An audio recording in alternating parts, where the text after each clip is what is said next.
Hello and welcome to today's webinar entitled Women in the Workplace, the Importance of Inclusion. We are going to get started here shortly, but first a few housekeeping items. Please note that all lines are muted, but we do want this to be interactive. So if you have any questions, please type those into the questions section of the GoToWebinar control panel, and we will be sure to reserve time at the end of the webinar to answer those. And I'm going to run through today's agenda. We'll start with a quick welcome and introduction of our presenters today. We will be talking about the challenges that women in the workplace face. And we are going to define inclusion in the workplace, and we'll also talk about some steps organizations can take to build an inclusive organization. And then we are going to wrap up with some Q&A at the end. So with that, I'm going to hand it off to our presenters today, Chief People Officer and Chief Science Officer here at Limeade, Laurie Hamill, and author, speaker, podcaster, and entrepreneur, Laurie Ruettimann. All right. Awesome. Thanks so much, Cassandra. Thanks, Laurie. Oh my God, it's just a pleasure and a privilege to be here today talking about some of my favorite topics, women, inclusion, engagement, experience. I love it. Me too. I'm so excited to talk about this. I have a feeling we're going to go on and have lots to talk about, right? So let's just start with some statistics. I think we are probably hyper aware of some of these statistics that women tend to be underrepresented. And so when you think about this concept of diversity, especially at senior levels, right, women aren't very well represented. And so some statistics here about only 38% of manager positions are held by women. Also just this idea of even within those roles, we're still facing this concept of microaggressions, right? And the microaggressions are such an interesting concept to me because there are these things that are really small that happen that if you you almost think, did that just happen? And was that wrong? I think it was, right? It's one of those things that you sort of can question yourself sometimes on whether or not they happen. But man, when you take a step back, you really are aware that they're happening. And so most women, many, experience those at work. So those are just two statistics. There's a lot more, right? There's a lot of challenges about being a woman. That's right. You know, I think those microaggressions feel macro on the heart. Yeah. Like that's how I think about that. And when I see those statistics, I think about what happens to women hampers men too. Like these statistics tell me that even though this is happening to women, this affects men in so many ways. I mean, we think about the pay gap, it impacts working women and families. We think about those intersectional aggressions, and it impacts productivity and engagement across the board. And then finally, I think when there are microaggressions, there's an erosion of trust. Yes. And anytime you have an erosion of trust, you have an erosion of profitability. Completely, right? Why am I going to come to this place and give my all if I feel like I am not valued, I'm not trusted, I don't trust them? Why would I do that, right? That's right, absolutely.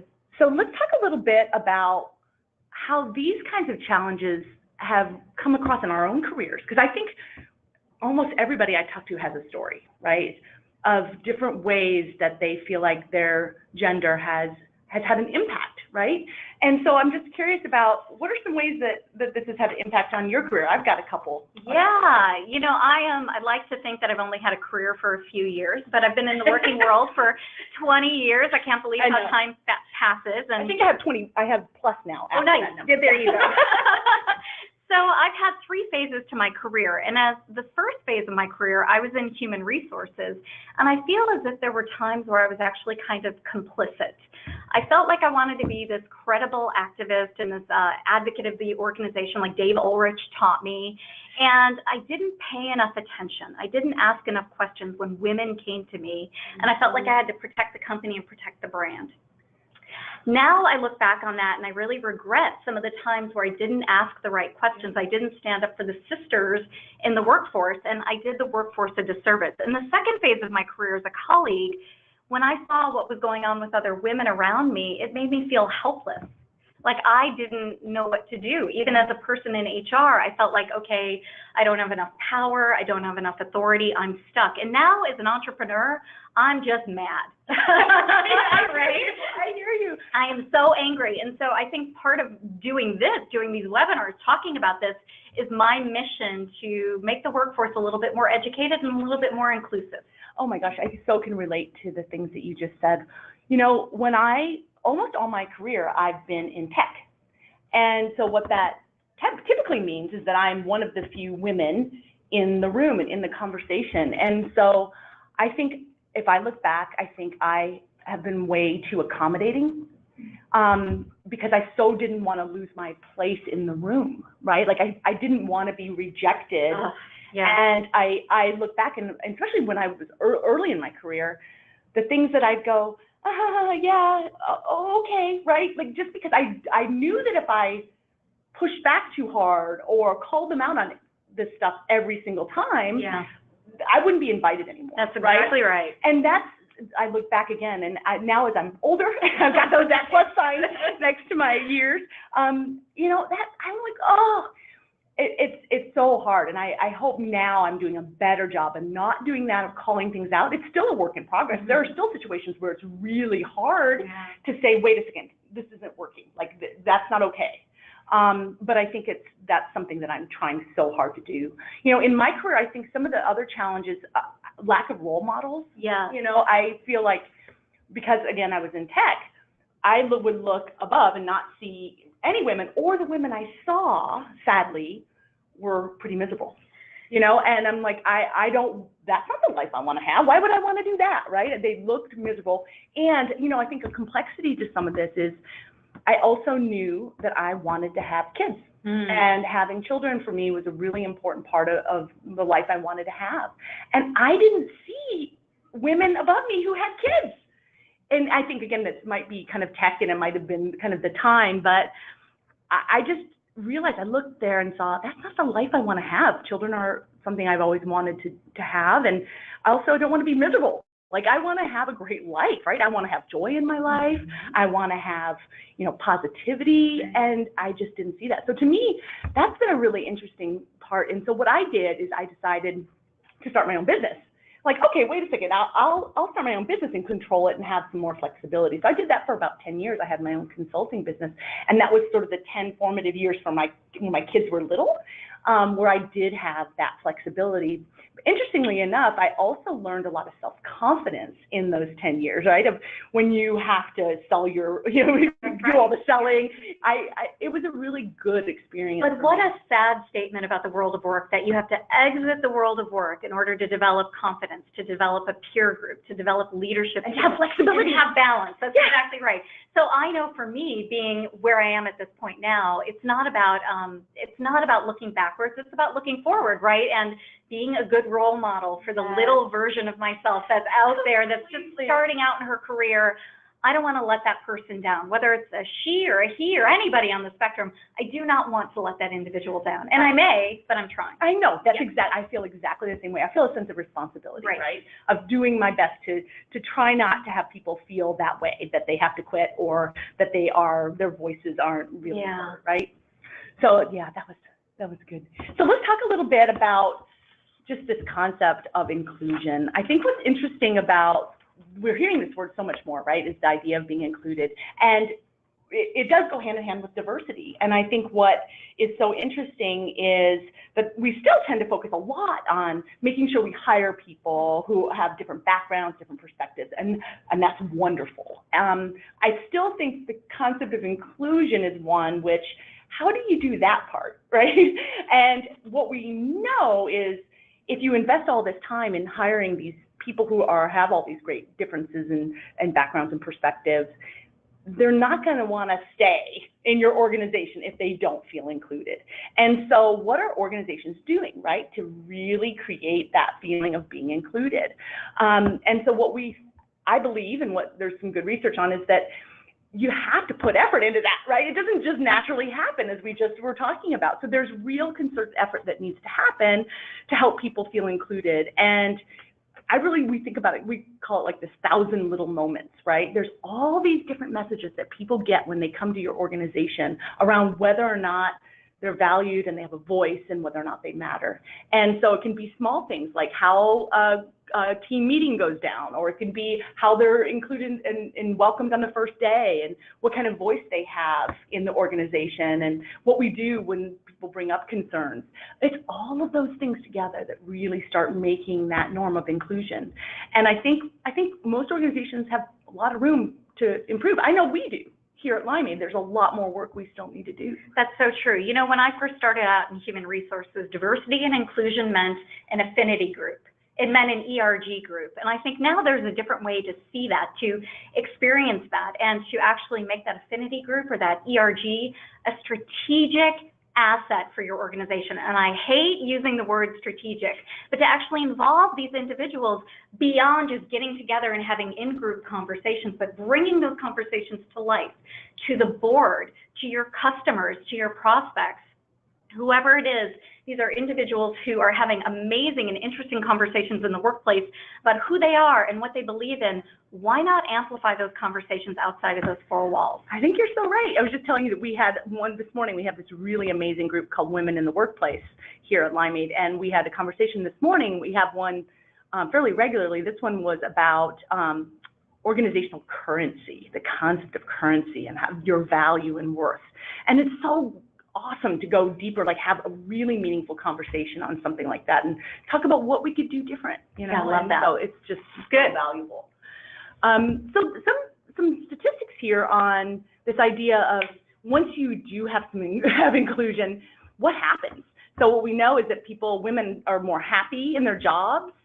They're less likely to leave when their managers are really representing diverse voices, less likely to leave when disrespectful behavior is addressed quickly by the company.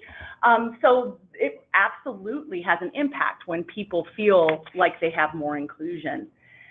So what are some other ways that this really can have an impact on the organization? You've probably seen some of these statistics before. 28 employees who feel included are more engaged at work. They're more likely to stay. You get better business outcomes when people are feeling included. Inclusive workplaces are more likely to anticipate change and effectively respond. So this is, these are the kind of statistics we typically see when it comes to inclusion. This is just a little snippet of some research we did here at Limeade. So that basically what we were looking at in our sample, this is over 1,000 people who participated in this, is that our people who had reported high levels of inclusion were more likely to recommend their company as a great place to work. They were also more likely to say they were going to stay in the organization, probably no surprise. But something that's not on here on this slide is we also found a really interesting relationship between inclusion and well-being. So having a sense of well-being in your life, which is probably no surprise, right? How can you feel this sense of purpose, just feel good in your life, feel like you have a high quality of life if you don't feel like you're included at work, right? If you're belittled or not feeling valued, it's really hard to do. We also found inclusion is related to employee engagement.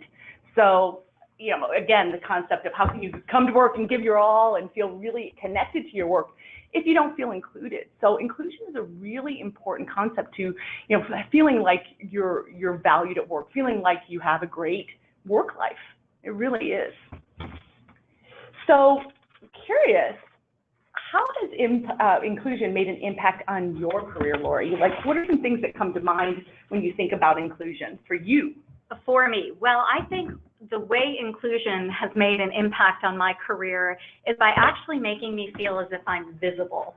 And I say this as a woman who is 5 feet tall and has always looked like she is 14 years old in any room, So I understand what it's like to have people make assumptions when they look at me, make assumptions about my capabilities, my competencies, my POV.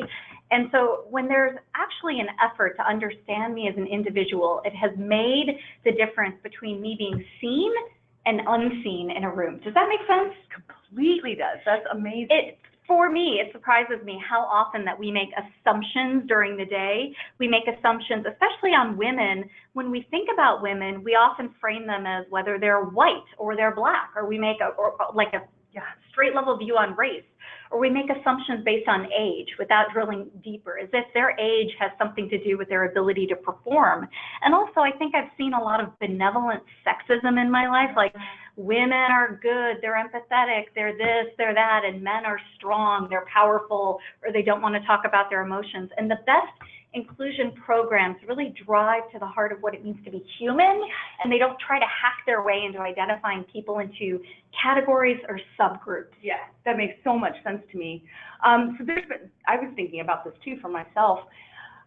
There's so many stories that come up. I think about a time when I was pretty new in my career, working at a large technology company, and I realized kind of slowly over time that there was a whole group of IO psychologists who happened to be all men who were getting together every week and having lunch, and they never invited me.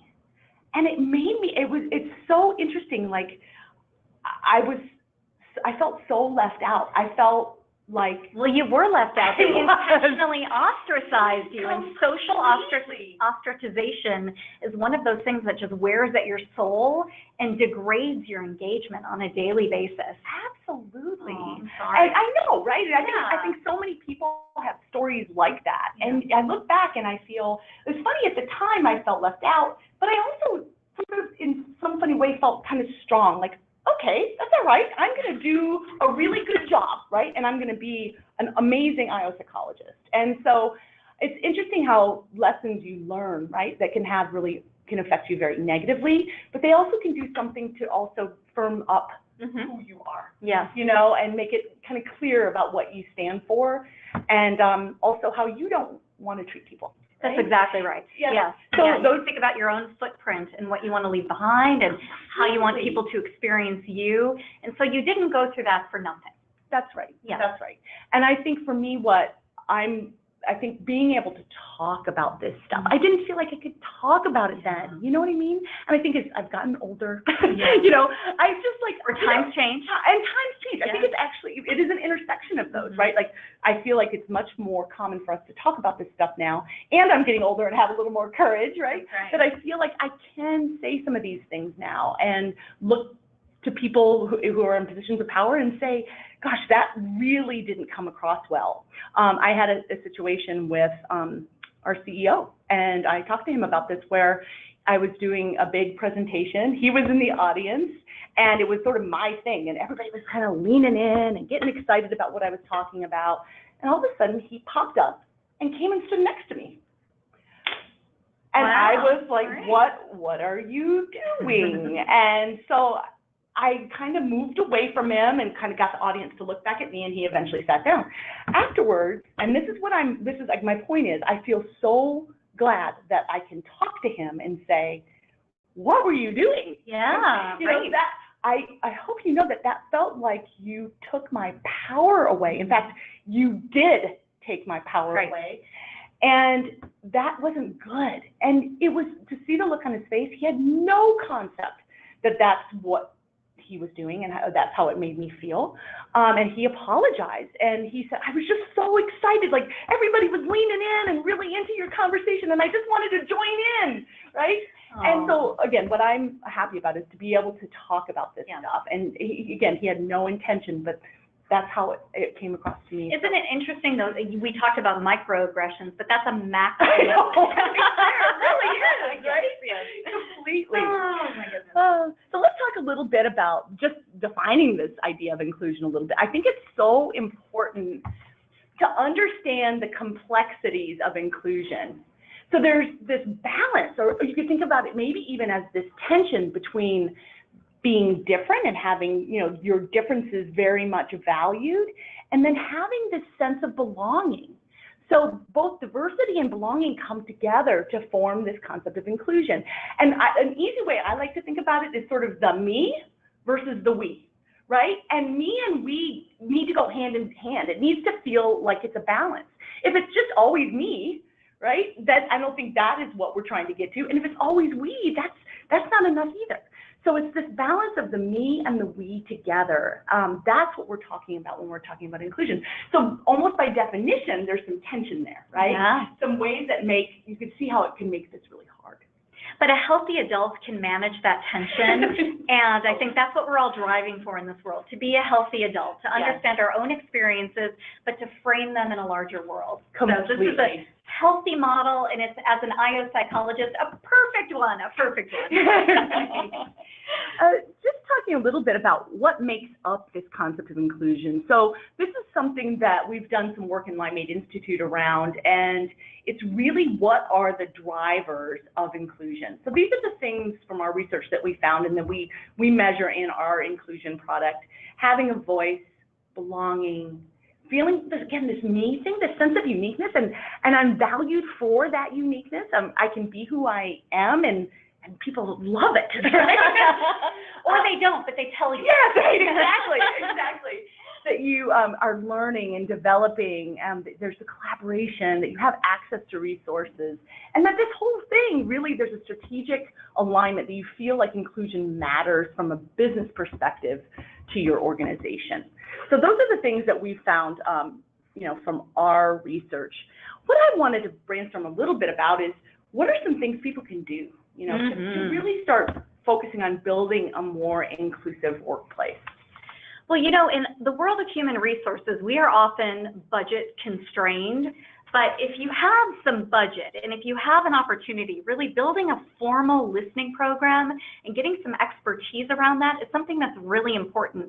There's an easy way that many HR professionals do this. They do hacks, they'll do mobile surveys, but none of that is really reliable or valid. So I really believe in investing in formal ways of listening and getting some expertise around that. I also feel as if many of us, including me, often overemphasize sex differences as a problem. And it's not a problem that men and women are different. In fact, it's a joy. It's interesting. It's what makes the world go round. And by the way, it's not just men and women. There's a whole spectrum of the way people identify. And I think once we stop making these binary differentiations and we start really understanding that this isn't a problem to be overcome, it's a way of understanding and communicating, I think work gets a little bit easier. And then finally, Laura, I'd love your opinion on this. We often stereotype gender, or we try to de-gender everything, right? We're going to remove gender from the world. And I think if we just stop stereotyping things, if we don't, again, around language, not all women are great and empathetic, not all men are strong and can't hug. One of my best friends in the world is this man by the name of Tim Sackett. And he is America's foremost expert on hugging, right? So truly. And so I think we just make so many assumptions. And in the wake of that, we say, well, we're just going to remove gender from everything. And no, there's a happy medium to all of this. So I think if we kind of do those three things, those are some good ways to build an inclusive organization. Those are so good. I completely agree that the whole idea of stop stereotyping, right? There's so much variability in human beings, and I know there's a lot of good reasons from a cognitive perspective that we do the stereotyping, but I think the more that we can talk about things and question things and have more real conversations about things, it's so good. And we've been taking, there's a small group of us here at Limeade that have been taking a course that's called Women in Leadership, and what's been great, I loved about it is just understanding a language, how to talk about some of this stuff, how to really realize that it's not just you that thinks this stuff, right? And creating more dialogue in organizations. So that's what I think is that organizations just need to find ways to educate their employees and themselves about this and talk about it more, and really bring it up and just not make all these assumptions that we so naturally tend to make.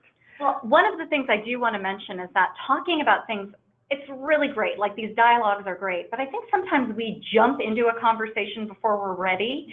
And so for me, one of the best things I've ever done with my career is study mindfulness-based stress reduction and the power of the pause. The power of the pause has saved me so much heartache from assuming, from saying something stupid. Like, if I can just pause and give my brain a moment to catch up with what's going on, oh my gosh, I'm already doing my part to build a better organization. So the power of the pause is like my thing, my go-to right now. I love that. Isn't it so funny when you do that, how painful it is for everybody, but then almost always something good happens. Absolutely. People are so uncomfortable with silence. It's mind-blowing. Another thing, and this is probably very obvious, but the role of leaders in this whole thing, right? There can be such great grassroots efforts and such important, conversations that can happen, that if the leaders of the organization are not as evolved. And many times they're not. And they're not. Yeah. It really is hard for, I think, for employees to feel that it's authentic and real, that what your efforts are. So I really feel like you've got to start with leaders. And in most organizations, there's a lot of work to do there, right? Because there just hasn't been as much of an awareness or education around the real impact we can have on people, you know, and kind of not really realizing the real consequences of our behavior. So I think there's so much work to do with leaders. But I also think we were talking before about the idea of like 1,000 little moments, right? I do think every single one of us can think about in our day-to-day ways that we can encourage people more, connect people more, you know, value people more. There's so many small things that we can do that can really make a big difference. So I think that as much as I still think leaders, you know, we need to give lots of attention there, I think there are things I know I can do every day to help build a more inclusive organization. Lovely. I love it. Well said. Cool. So wanted to just kind of end on one concept. This is a concept that is very much in more of academic literature. It's called the theory of organizational support. And there's a ton of research support, academic research support for it, but we use it here at Limeade in terms of how we work with our customers. The idea is, if you want something to happen, you really need the whole organization to line up and support that thing. We here are focused a lot on well-being, the concept of feeling good and living with purpose. And for an employee to feel more well-being in their lives, they really have to have everything around them encouraging them and supporting that, right? It's hard to do anything on your own if your context isn't very supportive.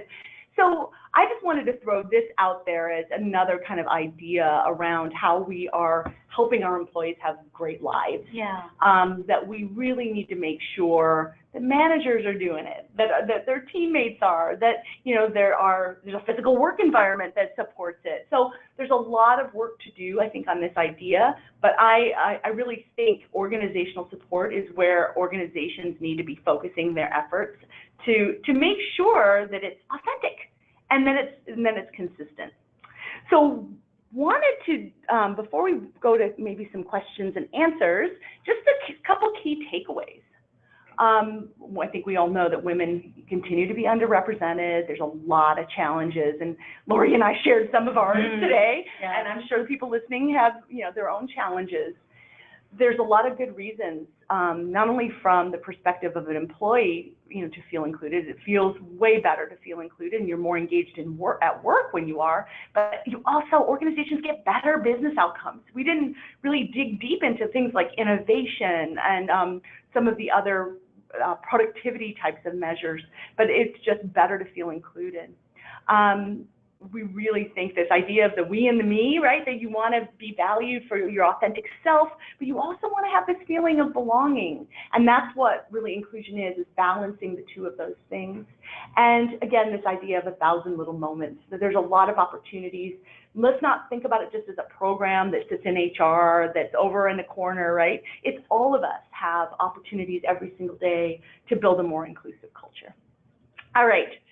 So I think for our last time together, our minutes together, we're going to open it up for questions and answers. Yes, absolutely. We are going to open it up for Q&A now, so please type your questions into the questions section of the GoToWebinar control panel, and we will get all of those answered for you. Also, be sure to check out our guide for bringing inclusion to life at your company with strategies for how to do that. Let's see here.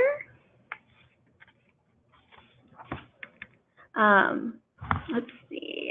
Isn't it weird when leadership folks keep marketing themselves as someone who is super supportive to inclusion and diversity, but does nothing in a way to establish it for real?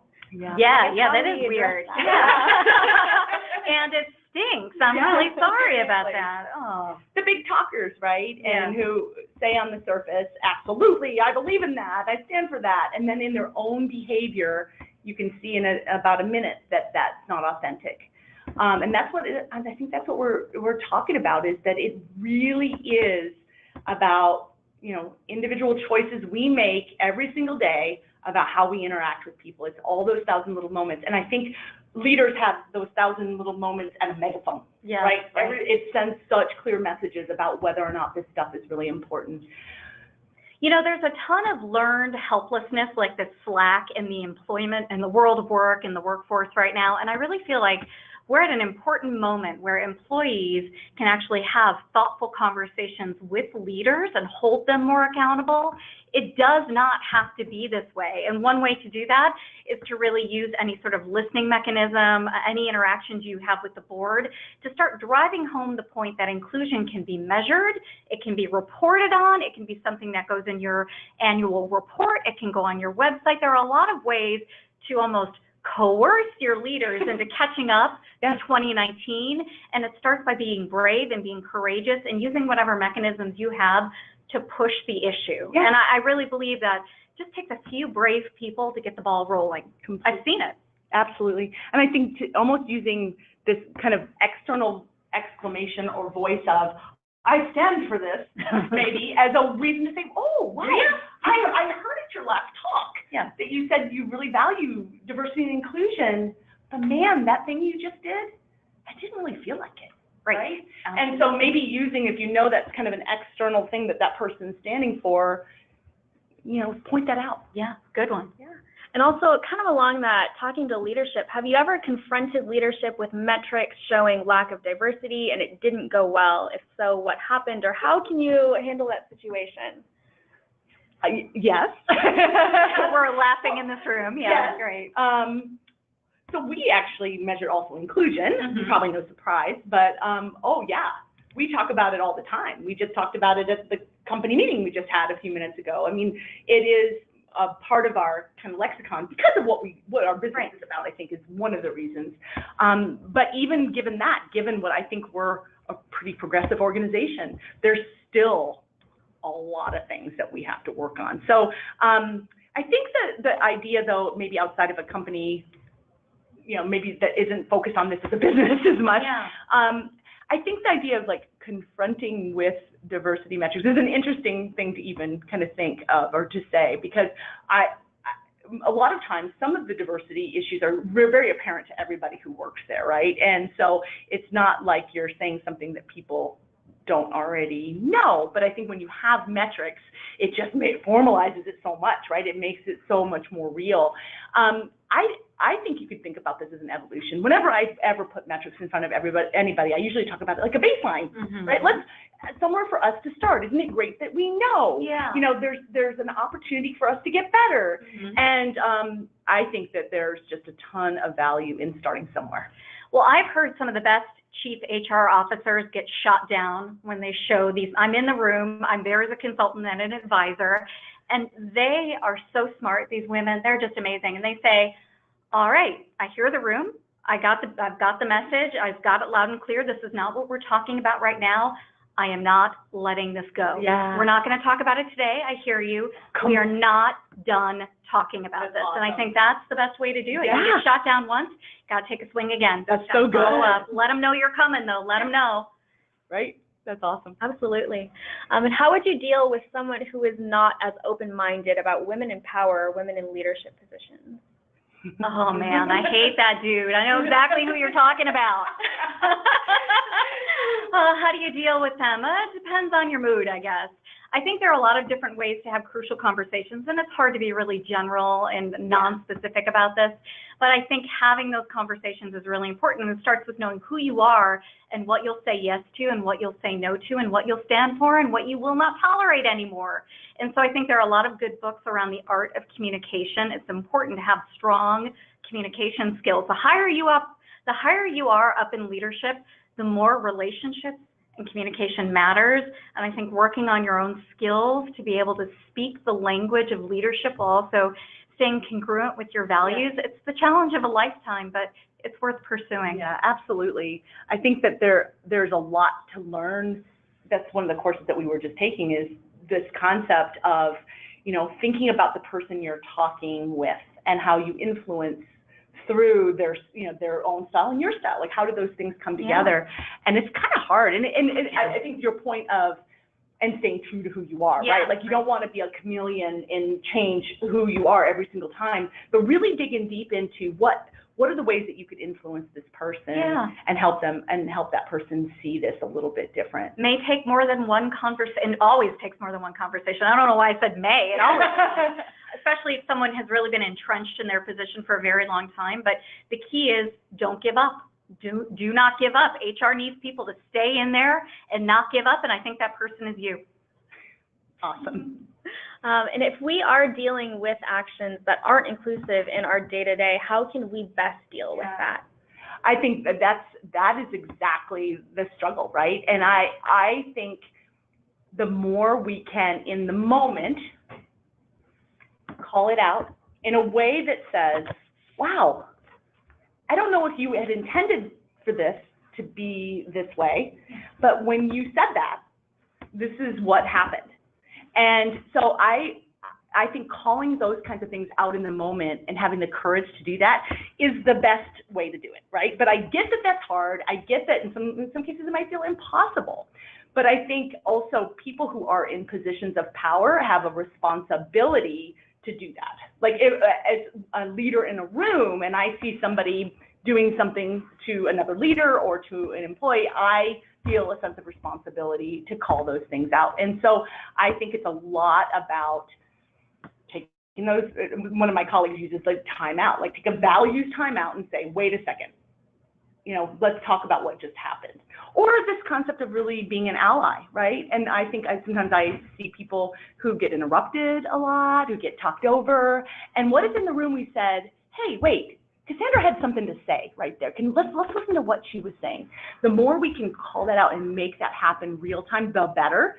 I also would bet in this situation that there are some real business reasons that the culture, the being the way it is not working, right? So how can we really think about, are we having a problem with retaining our employees? Are we having a problem with, meeting some sort of business goal? And let's talk about how we're treating our employees is impacting that. Oh, I love that.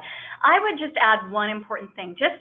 There are so many of us, me included, who have blown it in the moment, right? We've just absolutely blown it. Yes. And I think this idea that that moment passes and you can never have a conversation again is a false choice. Yes. You can always go back. You can always follow up. There's always time to do the right thing. So just because you don't get it right on the first time doesn't mean you can't get it right on the second, third, or 15th time.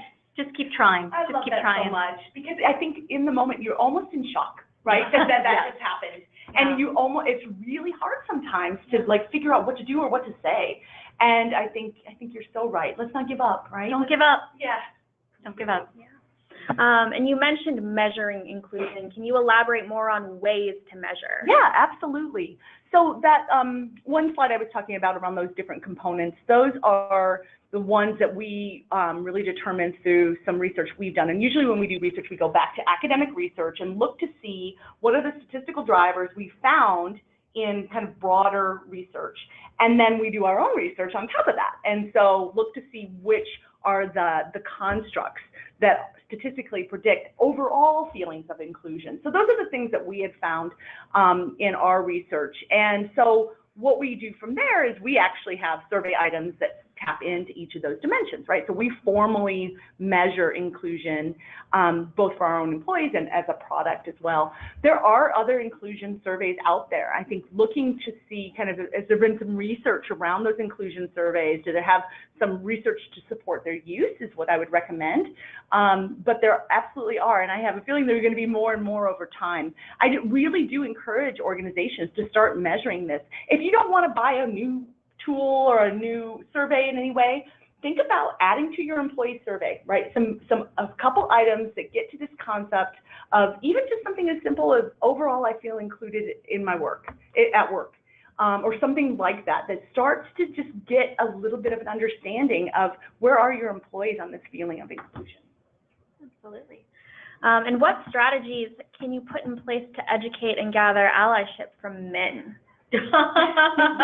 Well, that's a book right there, a PhD thesis.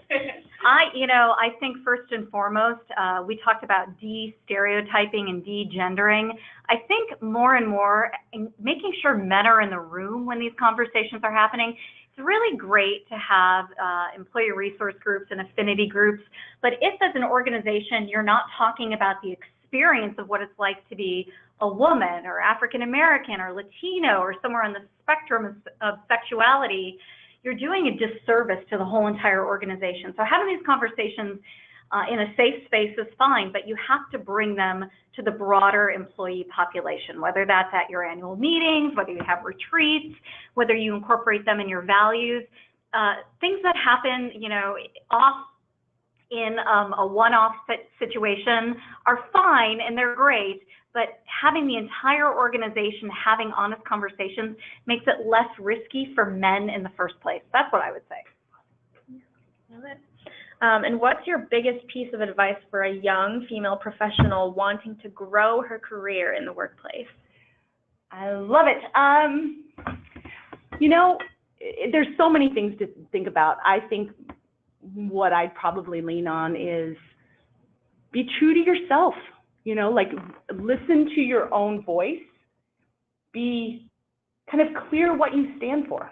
That's, I think, something that I've learned over time is when I do that, when I keep going back to kind of my core and who I am, it always works out. And sometimes it has meant for me leaving an organization and not working there anymore. And sometimes it has meant, pushing back on something, but being clear about who you are, what you stand for, and listening to that, I think is probably that. I really believe that we fix work by fixing ourselves. And one of the ways that we do that is by, for a moment, just go with me here, by deprioritizing corporate interests and getting to what is our true core values, which you just talked about, Laura.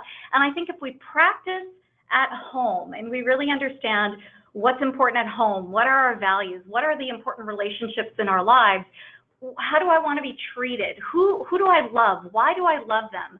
We do that at home, we're going to be better employees, better leaders, better colleagues, better peers, better assistants, whatever it is we do at work. But I think it starts in those quiet moments at home, understanding who we are and what we do and why we do it. So that, I think that exploration, that self-reflection is just so important. And then you bring that good stuff to work. But start with those relationships that matter. Yeah. Awesome. Cool.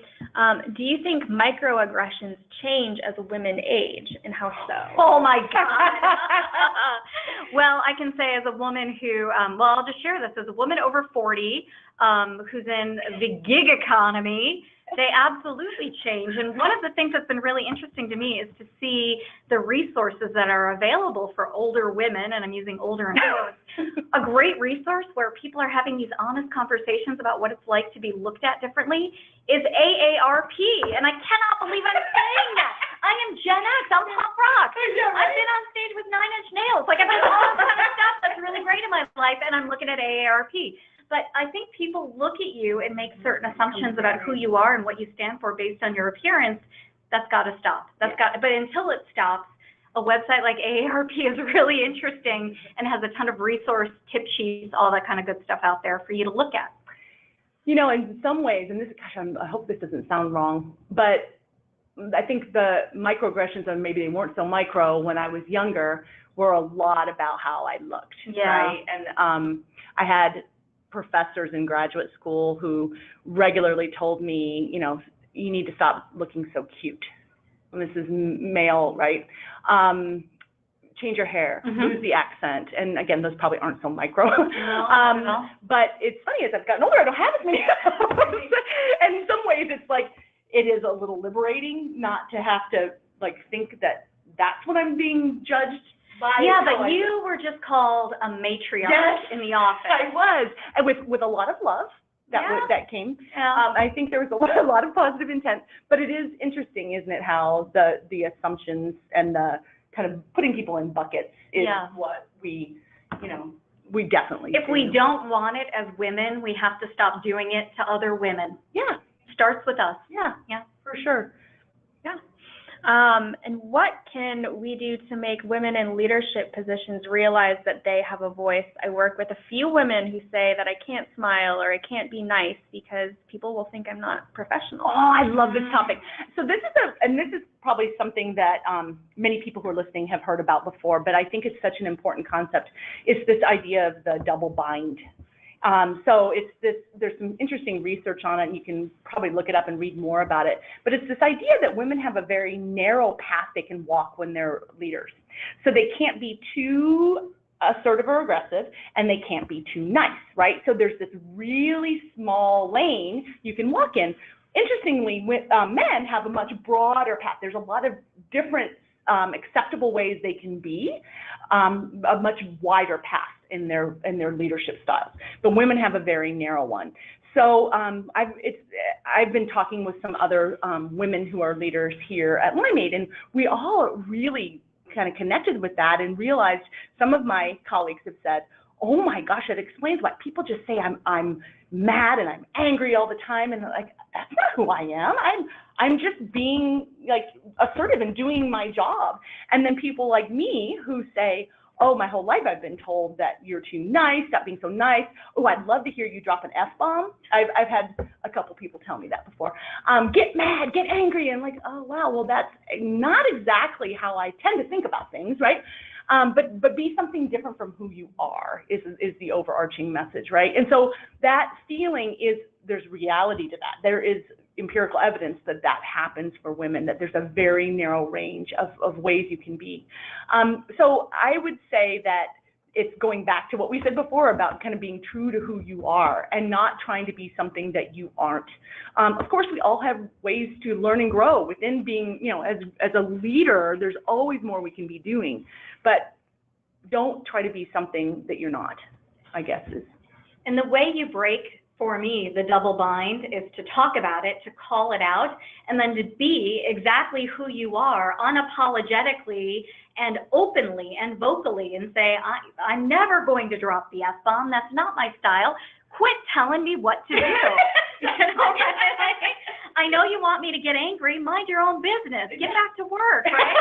So I think calling it out in the moment, being honest about it, and being relentlessly unapologetic for who you are is one way that we can just stop putting up with the double bind. Like, don't feel victimized by it. Shatter those myths. Break them apart by being you and being you with confidence.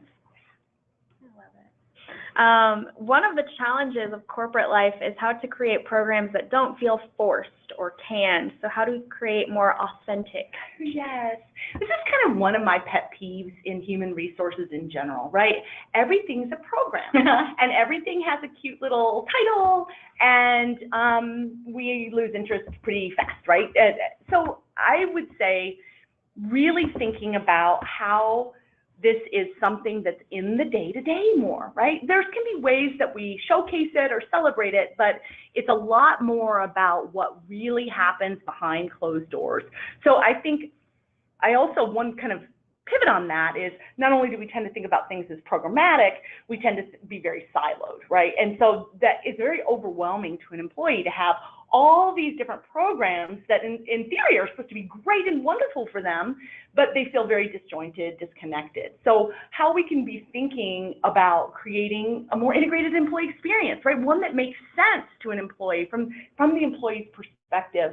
I'm encouraged, I've been doing some interviews with CHROs, and I've been really encouraged to hear how there's some really progressive things that people are thinking around this idea.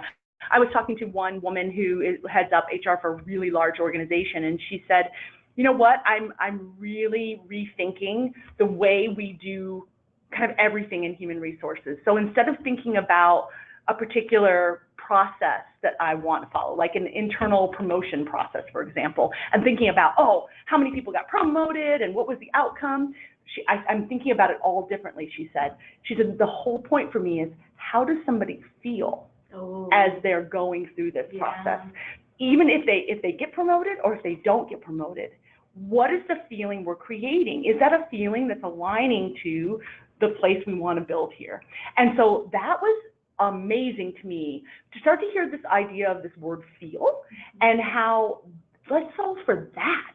Let's solve for a place where people want to come here. They feel excited to come here. They feel valued. And so I'm so encouraged by the use of the word feel and for us to talk about things like caring about people, supporting people. That to me is a real evolution in the employee-employer relationship, especially with regards to human resources. I love that. I also love the trend of the consumerization of human resources.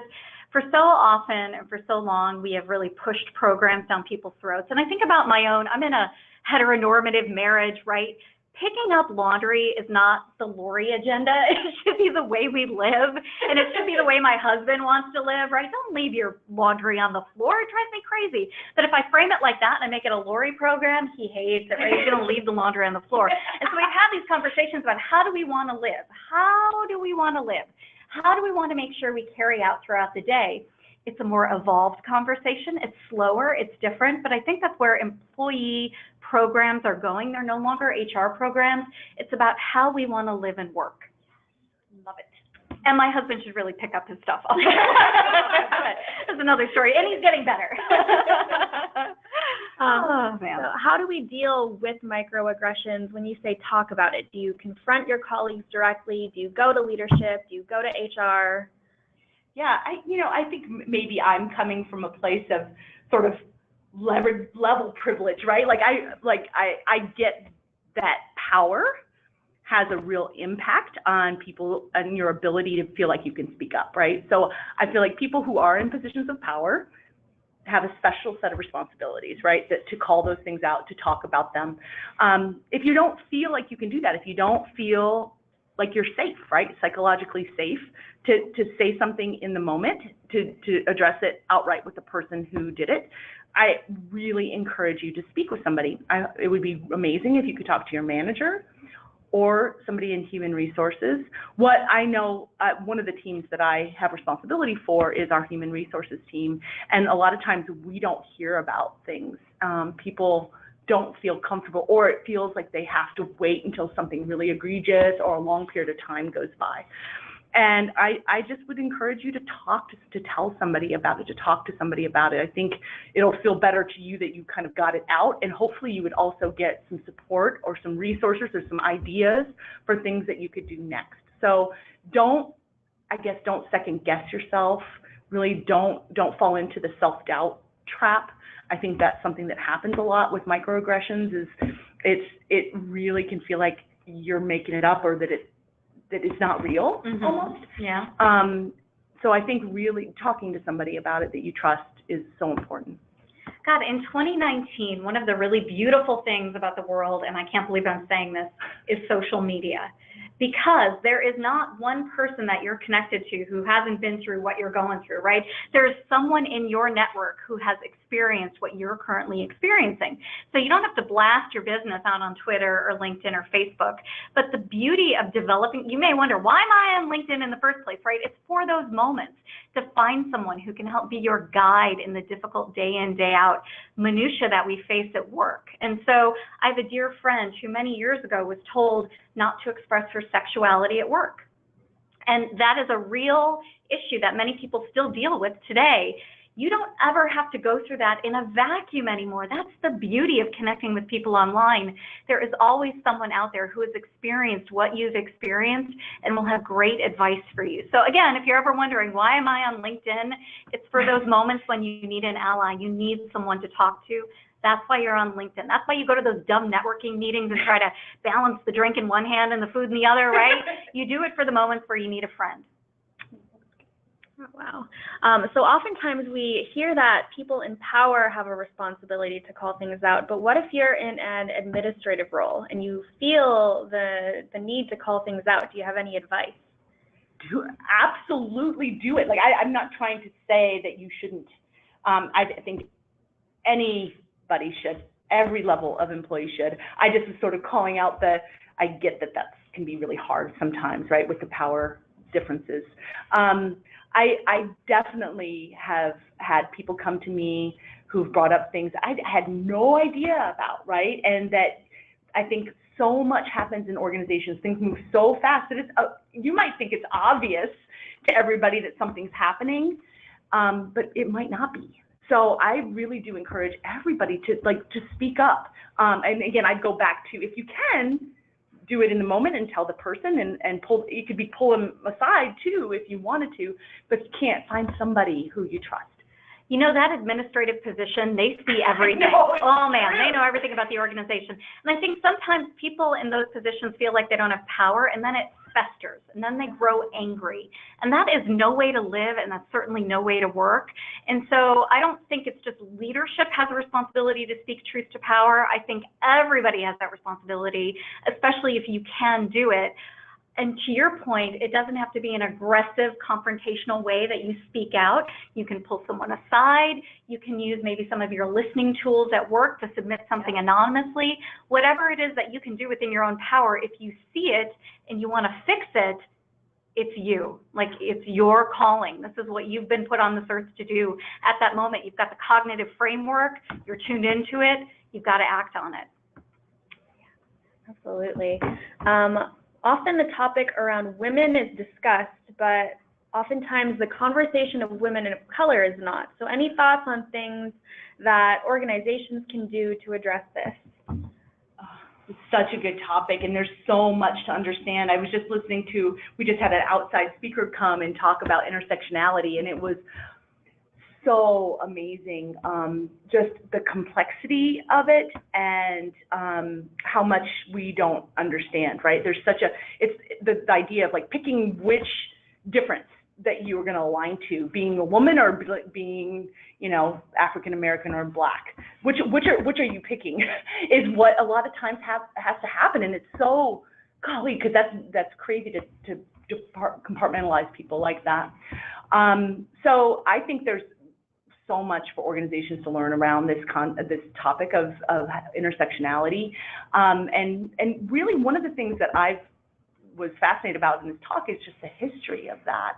I haven't really thought about that as much around kind of how we've gotten to where we've gotten from a history perspective. So there's so much to really understand about that. So this is a hot topic at many of the events that I attend, and one of the really beautiful things about this question is that you are in your organization already thinking about it, and I think that gives you a special opportunity to move forward and to find other people like you and to ask, what have you done within your organization? Like, go to your network, go out to people and say, have you been successful at raising some of these issues within your organization?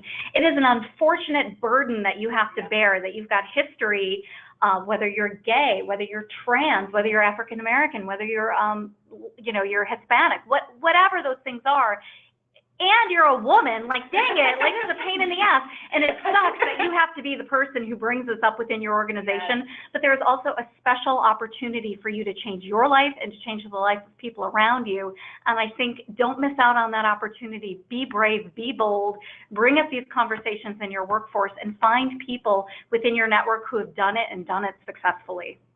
And you're right. I mean, there's a certain privilege within this room right now, and having this conversation. We see it, we feel it, and we're open to changing. We just need some help. Do you think that microaggressions are prevalent in more or different industries or sectors, and which ones have the most challenges? You know, I've worked in manufacturing, I've worked in retail, I've worked in pharmaceutical, I've worked in consumer packaged goods, I've worked in tech. We all suck. Yeah. Like, there's no one industry that's better or worse than another, at least in my opinion. I don't know, Dr. Laura, what do you think? Yeah, I've just mostly been in tech my whole career, and I'd say, you know, it's strong in tech. Yeah. So I think you're right. I think it's more of a human thing that we're trying to understand. It's not an industry thing. I think that's right. Yeah. Absolutely. And then the last question here, several studies are talking about companies suffering from a hollow middle, where there are not enough women in middle management to promote to senior level positions. Therefore, some could say that this is the reason for a majority of men serving in senior level positions. Yeah. So what steps should we take in order to tackle the hollow middle and create an equal playing field? I want to speak to the hollow middle because there is one statistic that also exacerbates that, and that is that women over the age of 40, women who are late Gen Xers like me, are opting out of the workforce at a fast rate, faster than any other rate within any other demographic. And we're leaving because we're sick of it. We're leaving to become entrepreneurs. We're leaving to become consultants. We're leaving to be caregivers to our elderly parents or our middle school and high school age children. We're still taking care of them. So you're right. I mean, there is this empty center of an organization where we cannot promote women because there aren't enough women who have had developmental opportunities to put them into that senior director, early VP role. I mean, just the cohort, there weren't enough people born in that role in order to promote them. So this is a systemic problem. Dr. Laura, what do you think? I would just add to it, that's sort of what I did, right? When I left to start my own consulting business, I was leaving because it wasn't working. There's no way it was going to work for me. I happened to come back into an organization, but it was a special organization where I can say to the CEO these things that I've talked about, right? Where I can voice how I really need my work to be. But I would have been that one of those people in those statistics. I tell women who are in that role, you're frustrated, you're angry, you're about to quit, don't quit. Don't quit, don't quit. I refer one book to them, which is Ambition Redefined by Catherine Solman. It's a fantastic book about how if you're frustrated, you need flexibility, do not quit your job. Have a conversation with the organization, hang in there, get promoted, be a role model for younger women, fight that fight. I just want to reiterate that. I agree with you so much, and I love the idea of that book. I have so many peers who did quit, and now that their kids are, my son's in college and my daughter's older, and they're really regretting it. They're saying, gosh, now I wish I hadn't done that. And it's so hard to think about trying to get back into the workforce. So I think you're so right. The more we can hang in there, stay there, and really try to make some of this stuff better, that's how it's going to change. I'm writing a book for that audience. It won't be out until 2020, but that's the audience I'm really trying to reach. Just hang in there at least for my book, but hang in there for the world of work. We need you to stay in the workforce. Absolutely. All right, well, that is all the questions we have for today. This has been a great presentation. I will be sending out the slides and the recording to everybody on the webinar today. But thank you so much, Laura and Laurie, for joining us today. I think the presentation has been great. We're getting a lot of great feedback. And thanks, everybody, for attending.